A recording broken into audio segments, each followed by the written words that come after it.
ಒಳ್ಳೆ ಅವಕಾಶ ಮಾಡಿಕೊಟ್ಟಿದ್ದೀರಾ ಸರ್. ಈ ವಿಚಾರ ಅಂತಂದರೆ ಅವಕಾಶ ಅಲ್ಲ, ಕನ್ನಡಿಗರನ್ನು ನಾವು ಬಳಸ್ಕೋತಾ ಇಲ್ಲ ಅನ್ನೋಂತಹ ನೋವು ನನಗೆ. ಹೇಗೆಂದರೆ ಅವರು ಕನ್ನಡ ಪುಸ್ತಕ ಓದಲ್ಲ, ಕನ್ನಡ ಸಿನಿಮಾ ನೋಡಲ್ಲ ಅಂತೀವಿ. ಅವರು ನೋಡೋಂಥ ಸಿನಿಮಾ, ಓದೋಂತಹ ಪುಸ್ತಕಗಳನ್ನು ಅವ್ರು ಕೊಟ್ಟರೆ ಖಂಡಿತವಾಗ್ಲೂ ನೋಡ್ತಾರೆ ಅನ್ನೋ ನಂಬಿಕೆ ನನಗಿತ್ತು. ಅದಕ್ಕೋಸ್ಕರ ಇದೊಂದು ದೊಡ್ಡ ಪ್ರಯತ್ನ ಮಾಡಿದ್ವಿ. ಅದು ಇದು ರಾತ್ರೋರಾತ್ರಿ ಆಗಿಲ್ಲ, 3 ವರ್ಷದ ಒಂದು ಶ್ರಮ. ಮೊದಲನೇ ಸಂತೆ ಸ್ವಲ್ಪ ಜನ ಬಂದಿದ್ದರು, 2ನೇ ಸಂತೆ ಇನ್ನೊಂದು ಸ್ವಲ್ಪ ಜನ ಜಾಸ್ತಿ ಆದರು.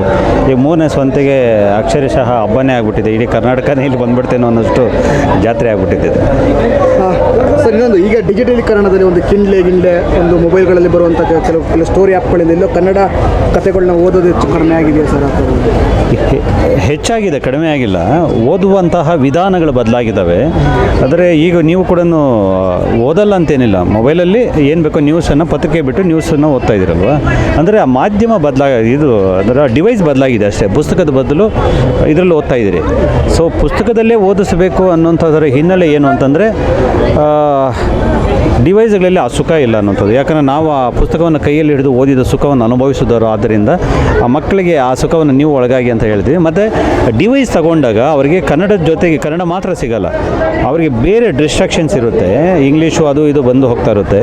ಅವ್ರು ಇಂಗ್ಲೀಷನ್ನು ಸಹಜವಾಗಿ ಅದಕ್ಕೆ ಒಗ್ಗಿ ಹೋಗ್ತಾರೆ ಅಥವಾ ಖುಷಿಯಿಂದ ಒಪ್ಕೋತಾರೆ. ಅದು ಆದ್ದರಿಂದ ಅವರಿಗೆ ಕನ್ನಡ ಪುಸ್ತಕಗಳನ್ನು ಈ ಥರ ತೋರಿಸ್ಬೇಕು ಅನಿಸಿದೆ. ತೋರಿಸಿದಾಗ ನಮ್ಮಲ್ಲಿ ಕನ್ನಡ ಪುಸ್ತಕಗಳು ಇಷ್ಟೊಂದು ಇದ್ದಾವ, 2 ಲಕ್ಷ ಪುಸ್ತಕ ಇದ್ದಾವೆ, ಇಷ್ಟೊಂದು ಪ್ರಕಾಶಕರು ಇದ್ದಾರೆ, ಇಷ್ಟು ದೊಡ್ಡ ಉದ್ಯಮಾನ ಅಂದರೆ ನಾವ್ಯಾಕೆ ಇಂಗ್ಲೀಷ್ಗೆ ಹೋಗ್ತಾ ಇದ್ದೀವಿ ಅಂತೆಲ್ಲ ಅವರಲ್ಲಿ ಒಂದು ಬೆರುಗು ಹುಟ್ಟಬೇಕು. ಆ ಬೆರುಗು ಹುಟ್ಟಲಿ ಅಂತ ಹೇಳ್ಬಿಟ್ಟು ಈ ಸಂತೆ ಮಾಡಿದ್ದು, ಅದು ಕ್ಲಿಕ್ ಆಗುತ್ತೆ. ಸರ್, ಈಗಿನ ನಿಮ್ಮ ಬರವಣಿಗೆ ಕೂಡ ಸರ್ ಈಗಿನ ಯುವಕರಿಗೆ ಯಾವ ಥರ ಹೋಗುತ್ತೆ ಸರ್ ಇದು? ಅಲ್ಲ, ಬರವಣಿಗೆ ಅದು ವ್ಯಕ್ತಿಗಳಿಂದ ವ್ಯಕ್ತಿಗೆ ಬದಲಾಗುತ್ತೆ. ಕೆಲವರು ಭಾಷೆಯನ್ನು ಸಮರ್ಥವಾಗಿ ದುಡಿಸ್ಕೋತಾರೆ, ಕೆಲವರು ಭಾವಗಳನ್ನು ದುಡಿಸ್ಕೋತಾರೆ, ಕೆಲವರು ನಾವು ಕಾಣೋದನ್ನು ಕಟ್ಟಿಕೊಡ್ತಾರೆ, ಮತ್ತು ನಮ್ಮ ಬದುಕಿನ ಚಿತ್ರಣವನ್ನೇ ನಮ್ಮ ಕಣ್ಣು ಮುಂದೆ ತೆರೆದಿಡ್ತಾರೆ. ಇದೆಲ್ಲವೂ ಕೂಡ ಅವರವರ ಬರಹದ ಶಕ್ತಿ. ನನ್ನ ಪಾಲಿಗೆ ಬಂದರೆ ನಾನು ನನ್ನ ಮನಸ್ಸಿನ ಭಾವನೆಗಳನ್ನು ಎದುರುಗಡೆ ವ್ಯಕ್ತಿಗೆ ನಾನು ಹೇಳ್ತಾ ಇದ್ದೀನಿ, ಒಂದು ಮುಖಾಮುಖಿ ಆಗ್ತಾ ಇದ್ದೀನಿ ಅನ್ನೋ ಅರ್ಥದಲ್ಲಿ ನಾನು ಬರಿತಾ ಹೋಗ್ತಾ ಇದ್ದೀನಿ. ನಂದು ಗಂಭೀರ ಸಾಹಿತ್ಯ ಅಲ್ಲ, ಆದರೆ ಭಾವುಕ ಸಾಹಿತ್ಯ ನಂದು. ಆದ್ದರಿಂದ ಓದ್ದವರಿಗೆ ಇಷ್ಟವಾಗುತ್ತೆ. ಸರ್, ಇತ್ತೀಚಿನ ದಿನಗಳಲ್ಲಿ ಯುವ ಸಮೂಹ ಕೆಲವೊಂದು ಸಾಹಿತ್ಯ ಓದೋ ಕಡೆ ಮತ್ತು ಪುಸ್ತಕಗಳ ಓದೋದ ಕಡೆ ಗಮನ ಕಡಿಮೆ ಆಗಿದೆ ಅನ್ಸುತ್ತೆ. ಕೆಲವೊಂದು ಈಗ ರೀಲ್ಸು, ಕೆಲವೊಂದು ಅವರದೇ ಆದ ಆಟೋ, ಪಬ್ಬು, ಬಾರು, ಕೆಲವು ಜಾಲಿ ರೈಡು ಅನ್ನೋದು ಮುಖಾಂತರ ಹೋಗಿ ಇಲ್ಲ ಶಾಲಾ ದಿನಗಳು ಅಷ್ಟೇ. ಅಂದರೆ ಕನ್ನಡದ ಇತಿಹಾಸ ಪುಸ್ತಕಗಳು, ಇತಿಹಾಸದ ಪಠ್ಯನೂ ಕೂಡ ಕಡಿಮೆ ಆಗ್ತಿದೆ ಸರ್ ಇತ್ತೀಚಿನ ದಿನಗಳಲ್ಲಿ. ಅಂದರೆ ನಾವು ಈಗ ಯಾವುದು ಜನಕ್ಕೆ ಕಣ್ಣು ಕಾಣಿಸ್ತಾ ಇದೆಯೋ ಅದನ್ನಷ್ಟೇ ಅದು ಉಳಿಯುತ್ತೆ. ಅದು ನೀವು ಯಾವುದೇ ವಿಷಯ ತಗೊಳ್ಳಿ, ಇದು 1, 2 ಅಲ್ಲ. ಸೊ ಕನ್ನಡ ವಿಷಯದಲ್ಲೂ ಕೂಡ ಹಾಗೆ. ಈಗ ನೋಡಿ, ನೀವು ಇಲ್ಲಿಗೆ ಈ ಅಂಗಡಿಗೆ ಏನಕ್ಕೆ ಬಂತಂದರೆ ನಿಮ್ಮ ಕಣ್ಣು ಕಾಣಿಸ್ತಾ ಇತ್ತು ಬಂದರೆ, ಒಂದು ವೇಳೆ ಇದು ಎಲ್ಲೋ ಮೂಲೆಯಲ್ಲಿ ಇದ್ದಿದ್ರೆ ನೀವು ಅದನ್ನು ಹುಡ್ಕೊಂಡು ಹೋಗ್ತಾ ಇರಲಿಲ್ಲ ತಾನೇ. ಹಾಗೆ ಇವತ್ತು ಯಾವುದಾದ್ರು ಒಂದು ನೋಡಿ, ನಾವು ಕೋಲ್ಗೇಟ್ ಕೊಡು ಅಂತ ಕೇಳ್ತೀವಿ. ಆ್ಯಕ್ಚುಲಿ ಕೋಲ್ಗೇಟ್ ಯಾಕೆ ನಮ್ಮ ಮನೇಲಿ ಬೇರೆ ಇದ್ದರೂ ನಾವು ಕೋಲ್ಗೇಟ್ ಅಂದ್ಬಿಡ್ತೀವಿ. ಯಾಕೆ ಟೂತ್ ಪೇಸ್ಟ್ ಅನ್ನೋದು ಮರ್ತೋಗ್ಬಿಟ್ಟಿದ್ವಿ. ಕೋಲ್ಗೇಟ್ ಅನ್ನೋದು ಅಷ್ಟು ಫೇಮಸ್ಸು ನಮಗೆ. ಆದರೂ ಅವ್ರು ಅಡ್ವರ್ಟೈಸ್ ಮಾಡೋದು ನಿಲ್ತಿದ್ದಾರೆ ಇವತ್ತು ಅಡ್ವರ್ಟೈಸ್ ಬರುತ್ತೆ. ಯಾಕೆಂದರೆ ಯಾವುದು ಕಾಣ್ತಾ ಇರುತ್ತೋ ಅದಷ್ಟೇ ಚಾಲ್ತಿಯಲ್ಲಿರುತ್ತೆ. ಹಿಂದಿಯಲ್ಲಿ ಅದಕ್ಕೊಂದು ಮಾತಿದೆ, ಜೋ ದಿಕ್ತಾ ಹೇ ಒಯ್ ಬಿಕ್ತಾ ಹೇ ಅಂತ. ಸೊ ಹೀಗೆ ಕಾಣಿಸುವ ಒಂದು ಕೆಲಸ ಆಗಬೇಕಾಗಿತ್ತು. 3 ದಶಕಗಳಲ್ಲಿ ಅದು ಆಗಲಿಲ್ಲ.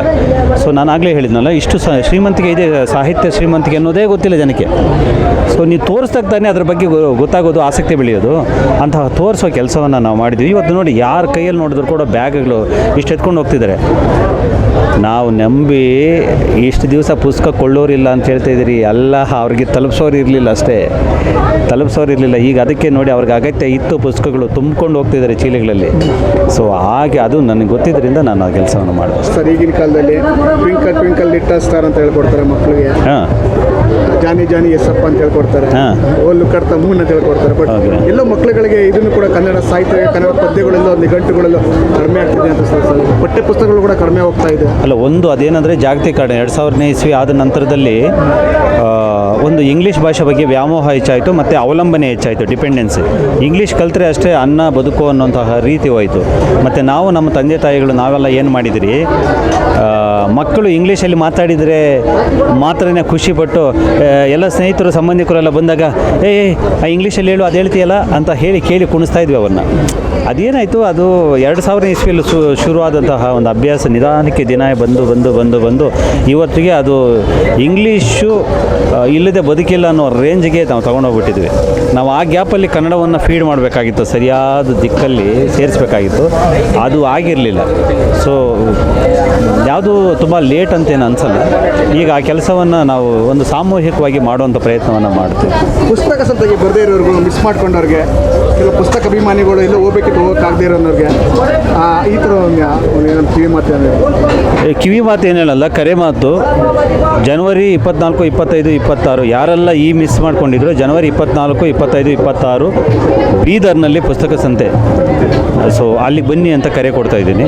ಸೊ ಮಿಸ್ ಮಾಡ್ಕೊಂಡಿದ್ದು ಇನ್ನೇನು ಆಗೋದೇ ಇಲ್ಲ, ಸಿಗೋದೇ ಇಲ್ಲ ಅಂತಲ್ಲ, ಇದು ಪದೇ ಪದೇ ಸಿಗ್ತಾ ಇರೋದ್ರಿಂದ ಇನ್ನೊಂದು ಸಲ ಈ ಅವಕಾಶ ಇದ್ದಲ್ಲಿ ನೀವು ಭಾಗಿಯಾಗಿ ಇವತ್ತು ಈ ಪುಸ್ತಕ ತೊಗೊಂಡೋದ್ರ ಜೊತೆಗೆ ಇನ್ನಷ್ಟು ಹೊಸಬರು ಬಂದರೆ ಇನ್ನಷ್ಟು ಪ್ರಕಾಶಕರು, ಸಾಹಿತಿಗಳು ಖುಷಿ ಪಡ್ತಾರೆ. Thank you. ಹೆಚ್ಚಿನ ವಿಡಿಯೋಗಳಿಗೆ ಪ್ರತಿಧ್ವನಿ ಯೂಟ್ಯೂಬ್ ಚಾನೆಲ್ ಸಬ್ಸ್ಕ್ರೈಬ್ ಮಾಡಿ, ಬೆಲ್ ಐಕಾನ್ ಕ್ಲಿಕ್ ಮಾಡಿ.